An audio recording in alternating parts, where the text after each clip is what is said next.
Tu sais quoi? Tu peux aller à l'église tous les dimanches et même avoir une Bible à la maison. Mais quand Jésus reviendra, tu risques d'être laissé dehors. Pourquoi? Parce que ta lampe n'a plus d'huile. Jésus a dit, celles qui étaient prêtes entrèrent avec lui dans la salle des noces, puis la porte fut fermée. Les vierges sans huile sont restées dehors, même si elles ont frappé à la porte.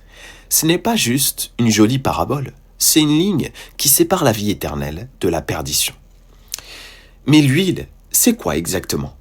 Ce n'est pas du zèle religieux, ni une émotion spirituelle passagère. C'est ta vie de prière, dans le secret.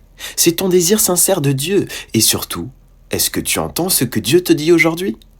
Et est-ce que tu y réponds vraiment? Cette huile, c'est quand tu ouvres ta Bible, pas juste pour lire quelques versets, mais pour laisser la parole te transformer. C'est quand tu choisis d'obéir à ce que Dieu dit, même si ça veut dire pardonner, renoncer à toi-même, ou ne pas suivre la foule. Jésus a dit, « L'homme ne vivra pas de pain seulement, mais de toute parole qui sort de la bouche de Dieu. » Ta lampe ne peut briller sans huile, et ton âme ne peut vivre sans la parole de Dieu.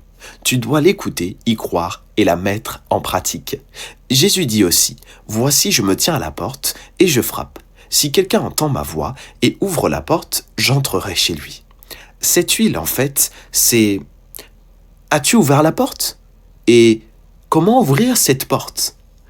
C'est quand tu t'arrêtes, tu te tais et tu dis « Seigneur, je veux entendre ce que tu as à me dire aujourd'hui. » C'est quand tu poses ton téléphone et tu prends du temps rien que pour lui.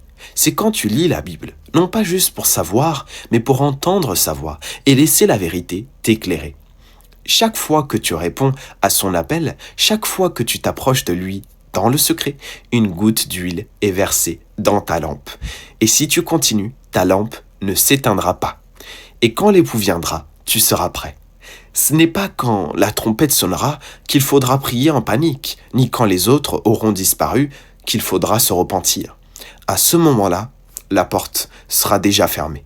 Jésus a dit, « Ce ne sont pas tous ceux qui me disent « Seigneur, Seigneur » qui entreront dans le royaume, mais ceux qui font la volonté de mon Père. » Alors, prions pour être comme les vierges sages, pas seulement pieux en apparence, mais remplis d'huile, remplis du Saint-Esprit, priant, écoutant, obéissant, veillant, jusqu'à ce que Jésus vienne nous chercher.